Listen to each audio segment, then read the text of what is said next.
تو ایک یہ ہے، اور دوسرا جو اب آج جس کے لیے میں یہاں آیا ہوں، ایک آدمی کی، ایک انسان کی بنیادی ضروریات پوری کرنا ایک اسٹیٹ کی سب سے بڑی ذمہ داری ہے۔ ہم نے آج تک کبھی سوچا ہی نہیں کہ جو غریب آدمی ہے، جو مزدور ہے، جو مکینک ہے، جو ویلڈر ہے، جو چھوٹی دکان چلاتا ہے، جو چھابڑی والا ہے، ان کی بھی خواہش ہوگی کہ اب ہمارا اپنا گھر ہو۔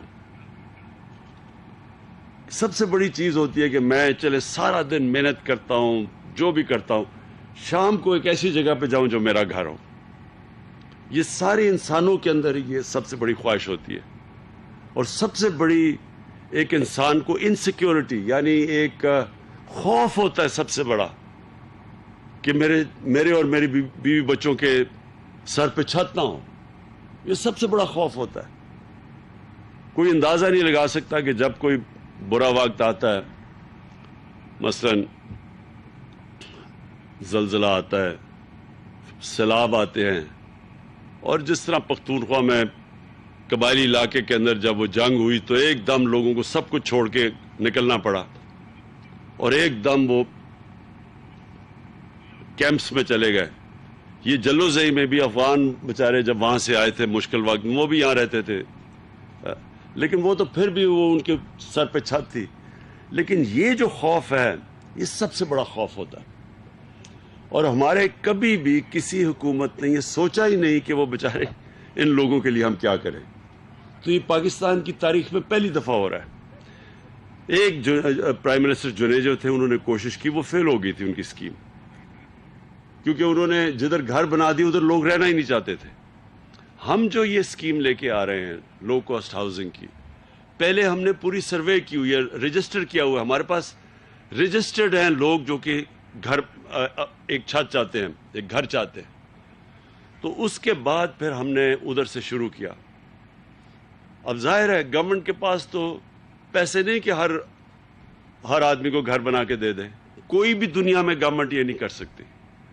امیر ترین ملک بھی اپنے سارے شہریوں کو گھر نہیں دے سکتے۔ لہٰذا اس کا ایک ہی طریقہ ہے جو دنیا نے ایک کامیاب ماڈل بنا ہوا ہے، وہ یہ کہ بینکوں کو کہیں کہ قرضے دیں لوگوں کو اپنے گھر بنانے کے لیے۔ تو یہ جو اسکیم آئی ہے، اس میں کیا ہوگا کہ ہم نے پوری کوشش کی ہے کہ سستے گھر بنے، گورنمنٹ کی زمین پہ بنے،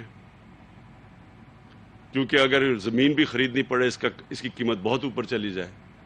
اس کے بعد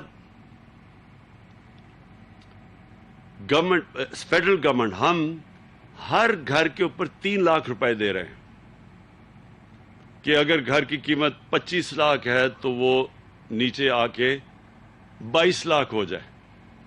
وہ کیوں ضروری ہے نیچے لانی؟ کیونکہ پھر قسطیں، جو ایک آدمی کرائے کی قسطیں دیتا ہے گھر میں رہنے کے لیے، وہی قسطیں وہ دے کے بینک کو، تو اس کا اپنا گھر بن جاتا ہے۔ تو ہم چاہتے تھے کہ اس کی قسط نیچے آئے مہینے کی، کیونکہ جتنا گھر کا پورا کاسٹ نیچے آئے گا تو اتنی اس کی مہینے کی کم قسط دینی پڑے گی۔ لہٰذا حکومت نے 3 لاکھ روپیہ دیا ہر گھر کے اوپر، اور پھر جو کہ ہمارا نیا پاکستان ہاؤسنگ ہے، وہ اس کے ساتھ مل کے یہ کر رہے ہیں، پروونشل گورنمنٹ، پختونخوا کی گورنمنٹ اور نیا پاکستان ہاؤسنگ مل کے یہ کر رہے ہیں، اس لیے 3 لاکھ روپیہ ہر گھر پہ سبسڈی مل رہی ہے۔ اس کے بعد ہم نے بینکوں سے، ہماری گورنمنٹ نے بینکوں سے معاہدے کیے ہوئے ہیں کہ صرف ایک 5 مرلے کے گھر پہ یا کتنا انٹرسٹ، 3% صرف مارک اپ یعنی سود دینا پڑے گا، تو تاکہ آسان ہو، قسط زیادہ نہ ہو مہینے کی۔ اور انشاءاللہ یہ جب شروع ہو جائے، اب باقی سارے ہم پختونخوا میں اور بھی جگہ ڈھونڈ رہے ہیں، جس طرح کہا اس کی ابھی ہمیں پورا، یہ تو پہلی اس کی سٹیج ہے، پہلا فیز ہے، یہ اور بڑھتے جائیں گے۔ یہ سارا علاقے میں کتنا ٹوٹل آپ کا علاقہ ہے؟ 9,000 کنال، 9,800 کنال۔ سو یہ پہلے فیز پہ بنیں گے، اور پھر سارے علاقے کے اندر۔ اور یہ بھی آپ نے اچھا کیا کہ آپ 4 فلورز اوپر لے کے جائیں گے۔ دیکھیں یہ بھی بہت ضروری ہے ہماری قوم کو سمجھنا کہ ہماری آبادی بڑھتی جا رہی ہے، اور ہمارے شہر پھیلتے جا رہے ہیں، اور جس طرح شہر پھیلتے جائیں گے ہمیں پرابلم آئے گا فوڈ سیکیورٹی کا. ہمیں مسئلہ آنے والا ہے کہ ہماری جو زمین ہے جس پہ ہم کاشت کرتے ہیں، اناج اگاتے ہیں، وہ کم ہوتی جا رہی ہے کیونکہ شہر پھیلتے جا رہے ہیں.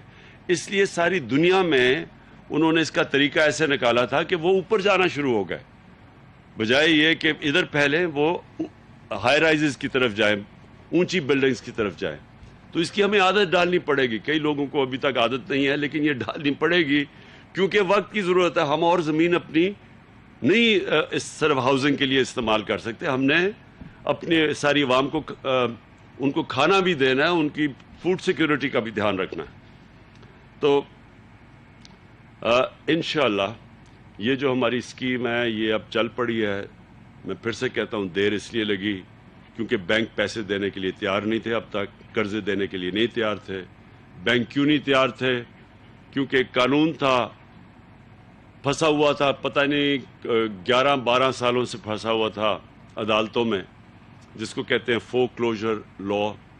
فور کلوجر کا مطلب کہ اگر بینک جب تک ان کو یہ ایشورٹی نہ ہو کہ اگر وہ قسط نہیں دیتا تو وہ اس کے خلاف ایکشن نہیں لے سکتے، تو ان کے تو پیسے پھنس جانے تھے. تو اس لیے بینک پیسے نہیں دیتے تھے. اب یہ قانون آ گیا، اب بینکس کو پروٹیکشن مل گئی ہے، اس لیے اب بینک سامنے آ رہے ہیں. میں یہ ضرور کہوں گا کہ ابھی بینکس کو عادت نہیں پڑی اس چیز کی، ان کو ابھی چھوٹے لوگوں کو قرضے دینے کی ان کو عادت نہیں ہے. اور میں سارے بینکس کے ہیڈز کو بار بار کہتا ہوں کہ اپنے ٹرین کرے اپنے سٹاف کو کہ جب ایک غریب آدمی آتا ہے تو اس کو کیسے سروس کرنا ہے انہوں نے. اس کی وجہ سے ابھی بھی سلو ہے ہماری جو سارے پاکستان میں اسکیم چل رہی ہے. لیکن یہ جو اسکیم ہے اس کے لیے آسانی اس لیے ہے کیونکہ آپ کے پاس تو زیادہ لوگ آ چکے ہیں، تو آپ تو پھر قرعہ اندازی کریں گے ان کو دینے کے لیے جو لوگ اپلائی کر رہے ہیں. ہماری جو کوشش ہے کہ ہمارے جو عام لوگ ہیں، جو ہمارے غریب لوگ ہیں، ان کو یہ حکومت پوری پروٹیکشن دے.